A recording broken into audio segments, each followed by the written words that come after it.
Vice President Joe Biden. You know, when President Kennedy announced the moonshot, he used a phrase that sticks with me my whole life. He said, "We're doing it because we refuse to postpone."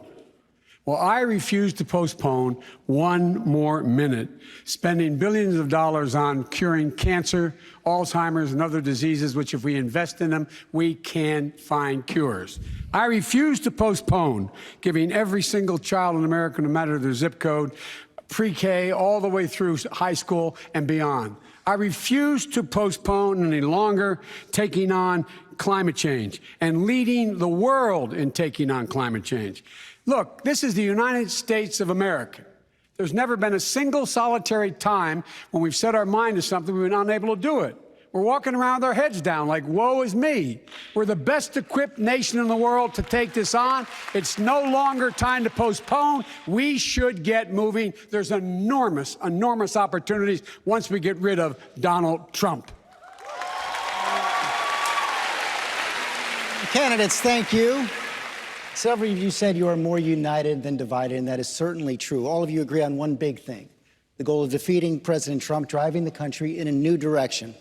But out on the campaign trail, you have outlined big differences over how far to go and how fast to go. And Vice President Biden, the differences between you and the senators on either side of you tonight strike at the heart of this primary debate. Both Senators Warren and Sanders want to replace Obamacare with Medicare for all. You want to build on Obamacare, not scrap it. They propose spending far more than you to combat climate change and tackle student loan debt, and they would raise more in taxes than you to pay for their programs. Are Senators Warren and Sanders pushing too far, beyond where Democrats want to go and where the country needs to go? That'll be for the voters to decide that question. Let me tell you what I think. I think we should have a debate on health care. I know that the senator says she's for Bernie. Well, I'm for Barack. I think the Obamacare worked. I think the way in which we add to it, replace everything that's been cut, add a public option, guarantee that everyone will be able to have affordable insurance, number one. Number two, I think we should be in a position of taking a look at what costs are. My plan for health care costs a lot of money. It costs $740 billion. It doesn't cost $30 trillion. $3.4 trillion a year, it turns out, is twice what the entire federal budget is. That's before it exists now, without interest on the debt. How are we going to pay for it? I want to hear tonight how that's happened. So as far, my distinguished friend, the senator on my left, has not indicated how she pays for it. And the senator has, in fact, come forward and said how he's going to pay for it, but it gets him about halfway there. There's a lot of other things that need to be done. I have a bold plan to deal with making sure we triple the money for at-risk schools that are Title I schools from 15 to $45 billion a year. But I go down the line, and each of the things we're talking about, I lay out how I can pay for it, how I can get it done, and why it's better. My health care plan does significantly cut the cost of it. The largest out-of-pocket payment you'll pay is $1,000. You'll be able to get into anyone who can't afford it gets automatically enrolled in the Medicare type option we have, et cetera. But guess what? Of the 160 million people who like their health care now, they can keep it. If they don't like it, they can leave, number one. Number two, the fact of the matter is, we're in a situation where, if you notice, he hadn't answered the question. This is about candor, honesty, big ideas. Well, let's have a big idea. The tax of 2% that the senator's talking about, that raises about $3 billion. Guess what? That leaves you about $28 billion short. The senator said before it's going to cost you in your pay. There will be a deductible in your paycheck. The middle-class person, someone making 60 grand with 3 kids, they're going to end up paying $5,000 more. They're going to end up paying 4% more on their income tax. That's a reality. Now, it's not a bad idea if you like it. I don't like it. Look, everybody says you want an option. The option I'm proposing is a Medicare for all, Medicare for choice. If you want Medicare, if you lose the job from your insurance company, from your employer, you automatically can buy into this. You don't have no pre-existing condition can stop you from buying in. You get covered, period. And if you notice, nobody's yet said how much it's going to cost the taxpayer. I hear this, large savings. The president my friend from Vermont thinks that the employer is going to give you back if you negotiated his union all these years, got a cut in wages because you got insurance. They're going to give back that money to the employee? Matter of fact, they will. Well, let me tell you something. For a socialist, you got a lot more confidence in corporate America than I do. I know a lot about cancer. Let me tell you something. It's personal to me. Let me tell you something. Every single person who is diagnosed with cancer or any other disease can automatically become part of this plan. They will not go bankrupt because of that. They will not go bankrupt because of that. They can join immediately. And we're talking 4, 6, 8, 10 years, depending on who you talk about, before we get to Medicare for all. Come on. I've been there. You've been there. You know what it's like. People need help now, hope now, and do something now. Congressman O'Rourke. Yeah. Barack Obama's vision was not to leave 10 million people uncovered. He wanted every single person in this country covered. My plan would do that. Your plan would not. They do not have to buy in. They do not have to buy in. You just said that. You just said that 2 minutes ago. You just said 2 minutes ago that they would have to buy in. You said they would have to buy in. Have to buy in. If she qualifies for Medicaid, are you forgetting what you said 2 minutes ago? Are you forgetting already what you said just 2 minutes ago? I mean, I can't believe that you said 2 minutes ago that they had to buy in, and now you're saying they don't have to buy. You're forgetting that. I said anyone like your grandmother who has no money. We need a healthcare system. You're automatically enrolls people regardless of whether they choose to opt in or not. If you lose your job, for instance, his healthcare plan would not automatically enroll you. You would have to opt in. My healthcare plan would. That's a big difference. I'm fulfilling the legacy of Barack Obama, and you're not. I'll be surprised to him. Andrew Yang. Vice President Biden, you have a plan to release many nonviolent drug offenders from prison. Senator Booker says that your plan is not ambitious enough. Your response? Well, first of all, let me say that when I came back from law school, I had a job with a big-time law firm. I left and became a public defender because my state was under siege. When Dr. King was assassinated, we were occupied by the National Guard for 10 months. I've been involved from the beginning. As a young congressman, as a young councilman, I introduced legislation to try to keep them putting a sewer plant in the poor neighborhood. I made sure that we dealt with redlining. Banks should have to lend where they operate, et cetera.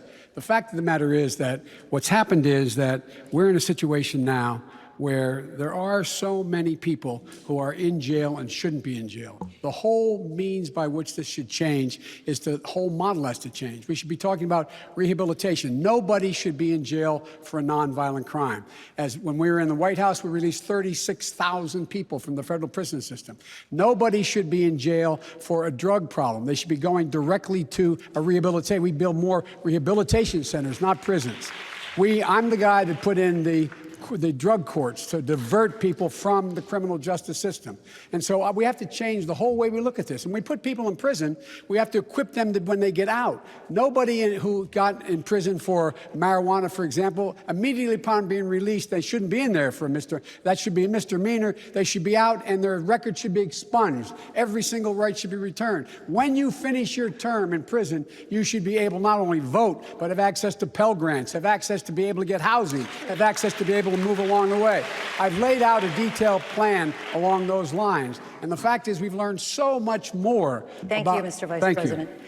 Vice President Biden, I do want to direct this to you because we all remember Sandy Hook. 26 people died in that school, 20 of them children. Those first graders would be in 8th grade today. At the time, there was a groundswell in this country to get something done. President Obama asked you to lead the push for gun control. You have often pointed to your ability to reach across the aisle to get things done. But 4 months after Sandy Hook, a measure to require expanded background checks died on the Senate floor. If you couldn't get it done after Sandy Hook, why should voters give you another chance? Because it got done before. I'm the only one up here who's ever beat the NRA. Only one ever beat the NRA nationally. I'm the guy that brought the Brady Bill into focus and became law. And so that's number one. Number two, after Sandy Hook, a number of things happened. It went from a cause to a movement. Look what's happened now. Mothers the organization, Mothers Against Violence, gun violence. We've seen what's happened again. Now we have all these young people marching on Washington, making sure that things are going to change. There has been a sea change. Those proposals I put forward for the president had over 50% of members of the NRA supporting them, and overwhelmingly the rest of the people supporting them. Now the numbers are much higher because they realize what I've been saying, and we've all been saying, is correct. Over 90% of the American people think we have to get assault weapons off the street, period. And we have to get buybacks and get them out of their basements. So the point is, things have changed, and things have changed a lot. And now what's happening is, and by the way Beto handled, excuse me for saying Beto, what Congressman... That's all right. Beto's good. The way he handled what happened in his hometown is meaningful. To look in the eyes of those people, to see those kids, to understand those parents, you understand the heartache. But this is we the are problem. ready to do this. Mr. Vice President, This is thank the you. problem. You did bring up assault weapons here. Only a few weeks ago, the deadliest massacre of Latinos in modern U.S. history happened in this state, in El Paso. So the fear among Latinos, and you know this, is very real. So let me start with an issue that is causing a lot of division in this country, immigration. Vice President Biden, as a presidential candidate in 2008, you supported the border wall, saying, unlike most Democrats, I voted for 700 miles of fence. This is what you said. Then you served as vice president in an administration that deported 3 million people, the most ever in U.S. history. Did you do anything to prevent those deportations? I mean, you've been asked this question before and refused to answer, so let me try once again. Are you prepared to say tonight that you and President Obama made a mistake about deportations? Why should Latinos trust you? What Latinos should look at is comparing this president to the president we have is outrageous, number one. We didn't lock people up in cages. We didn't separate families. We didn't do all of those things, number one. Number two, by the time this is the president who came along with the DACA program. No one had ever done that before. This is the president who sent legislation to the desk saying he wants to find a pathway for the 11 million undocumented in the United States of America. This is the president who's done a great deal. So I'm proud to have served with him. What I would do as president is several more things, because things have changed. I would, in fact, make sure that we immediately surge to the border. All those people are seeking asylum. They deserve to be heard. That's who we are. We're a nation that says if you want to flee and you're fleeing oppression, you should come. I would change the order that the president just changed, saying women who were being beaten and abused could no longer claim that as a reason for asylum. And by the way, retrospectively, you know, the 25th anniversary of the Violence Against Women Act is up. The Republican Congress has not reauthorized it. Let's put pressure on them to pass the Violence Against Women Act now. But then we'll go back. You didn't answer the question. Well, the question I is, did answer the question. Did you make a mistake with those deportations? The president did the best thing that was able to be done at the time. How about you? I'm the vice president of the United States. Secretary Castro. Vice President Biden, he invoked your name. Yeah. Well, look, we're either going to make the policy or China's going to make the rules of the road. We make up 25% of the world economy. We need another 25% to join us. And I think Senator Warren is correct. At the table has to be labor, and at the table have to be environmentalists. The fact of the matter is, China, the problem isn't the trade deficit. The problem is they're stealing our intellectual property. The problem is they're violating the WTO. They're dumping steel on us. That's a different issue than whether or not they're dumping agricultural products on us. In addition to that, we're in a position where if we don't set the rules, we, in fact, are going to find ourselves with China setting the rules. And that's why you need to organize the world to take on China to stop the corrupt practices that are underway. Senator Booker. I want to turn to Vice President Biden because the concerns about any possible vacuum being created in Afghanistan if you pull the U.S. troops out has been heightened by what we've seen in recent days on the ground in Iraq. When you were vice president, President Obama turned to you to bring the troops home from Iraq. You have said on the campaign trail, quote, I made sure the president turned to me and said, Joe, get our combat troops out of Iraq. There was a major drawdown of U.S. troops, and then ISIS seized, by some estimates, 40% of the territory in Iraq. You then had to send thousands of troops back in. Was it wrong to pull out of Iraq that quickly, and did the move actually help ISIS take hold?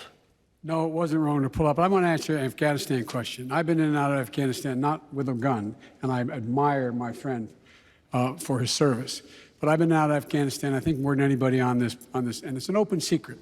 You reported a long time ago, George, that I was opposed to the surge in Afghanistan. The whole purpose of going to Afghanistan was to not have a counterinsurgency, meaning that we're going to put that country together. It cannot be put together. Let me say it again. It will not be put together. It's 3 different countries. Pakistan owns the 3 counties, the 3 provinces, and the East. They're not any part of it. The Connies run it. I will go on, but here's the point. The point is that it's a counterterrorism strategy.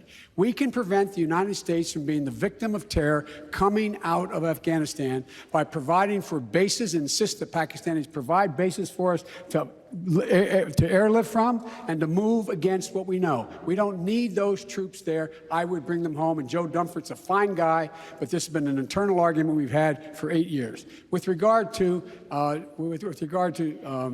Iraq, the fact of the matter is that, I should have never voted to give Bush the authority to go in and do what he said he was going to do. The AUMF was designed, he said, to go in and get the Security Council to vote 15-0 to allow inspectors to go in to determine whether or not anything was being done with chemical weapons or nuclear weapons. And when that happened, he went ahead and went anyway without any of that proof. I said something that was not meant the way I said it. I said from that point on, what I was argued against in the beginning, once he started to put the troops in, was that, in fact, we were doing it the wrong way. There was no plan. We should not be engaged. We didn't have the people with us. We didn't have our alliance. We didn't have allies with us, et cetera. And it was later, when we came into office, the president turned to me and said, Joe, when they said we had a plan to get out, he turned to the whole security and said, Joe will organize this, get the troops home. My son spent a year in Iraq, and I understand. And we were right to get the combat troops out. The big mistake that was made, which we predicted, was that you would not have a circumstance where the Shia and the Kurds would work together to keep ISIS from moving in. Mr. Vice President, thank you. I want to turn to Senator Sanders on this. Mr. Vice President, I want to come to you and talk to you about inequality in schools and race. In a conversation about how to deal with segregation in schools back in 1975, you told a reporter, I don't feel responsible for the sins of my father and grandfather. I feel responsible for what the situation is today, for the sins of my own generation, and I'll be damned if I feel responsible to pay for what happened 300 years ago. You said that some 40 years ago. But as you stand here tonight, what responsibility do you think that Americans need to take to repair the legacy of slavery in our country? Well, they have to deal with look, there is institutional segregation in this country. And from the time I got involved, I started dealing with that. Redlining, banks, making sure that we are in a position where, look, we talk about education. I propose that what we take is those very poor schools, the Title I schools, triple the amount of money we spend from $15 to $45 billion a year. Give every single teacher a raise to the equal raise of getting out the $60,000 level. Number 2, make sure that we bring in to help the teachers deal with the problems that come from home. The problems that come from home, we have 1 school psychologist for every 1,500 kids in America today. It's crazy. The teachers are, and I'm married to a teacher. My deceased wife is a teacher. They have every problem coming to them. We have to make sure that every single child does, in fact, have 3-, 4-, and 5-year-olds go to school, not daycare, school. We bring social workers into homes of parents to help them deal with how to raise their children. It's not that they don't want to help, they don't know quite what to do. Play the radio, make sure the television, make sure you have the record player on at night, the phone, make sure the kids hear words. A kid coming from a very poor school, or a very poor background, will hear 4 million words fewer spoken by the time they get there. There's so much no, I'm going to go like the rest of them do, twice over, okay? Because here's the deal. the deal is that we've got this a little backwards. And by the way, in Venezuela, we should be allowing people to come here from Venezuela. I know Maduro. I've confronted Maduro. Number two, you talk about the need to do something in Latin America. I'm the guy that came up with $740 million to see to it those three countries, in fact, change their system so people don't have a chance to leave. You're all acting like we just discovered this yesterday. Thank you, Mr. very Vice much. President. Secretary Castro. Vice President Biden. I never counted any professional setback I have as a serious setback. There's things that are important, things that are unimportant.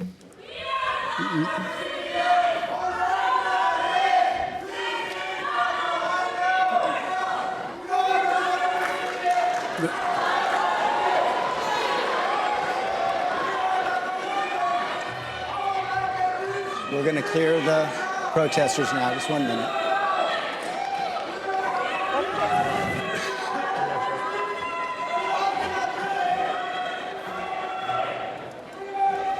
Senator Biden, we'll start the clock again.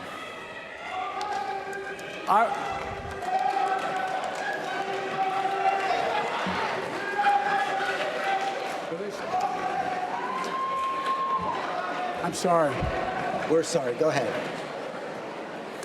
There's setbacks and there's setbacks. And I think the most critical setback that can occur to anyone is to lose. Well, my dad had an expression. He said, Joey, it's not a question of succeeding whether you get knocked down, it's how quickly you get up. And he used to say, never explain and never complain. And then go on to say that the only obligation that really matters, the most important thing, is family. And so I was raised to believe that that was the center of everything, family. And it could be judged on based how you treat your family and how you went from there. And it took, Kierkegaard said, faith sees best in the dark. Right after I got elected, my wife and daughter were killed in an automobile accident, and my two sons are badly injured. And I just been elected, not sworn in. And I lost my faith for a while. I came back. And then later, when my son Bo came home from Iraq and with a terminal disease, and a year and a half later, losing him was like losing part of my soul. But the fact is that I learned that the way you deal with it is you deal with finding purpose in what you do. And that's why I hope he's proud of me today, because he wanted to make sure I didn't run for president, but I stayed engaged. Because when you get hit badly, whether you're losing a job or you're raising a family like my dad, where you have to make that longest walk up the stairs to tell your kid you can't live here anymore, dad lost his job, we've all went through that, some form or another. And it just for me, the way I've dealt with it is finding purpose. And my purpose is do what I've always tried to do and stay engaged in public policy. But there's a lot of people that through a lot worse than I have, get up every single morning, put their feet one foot in front of another without the help I had. They're real heroes out there. Thank you, Mr. Vice President. Senator Warren.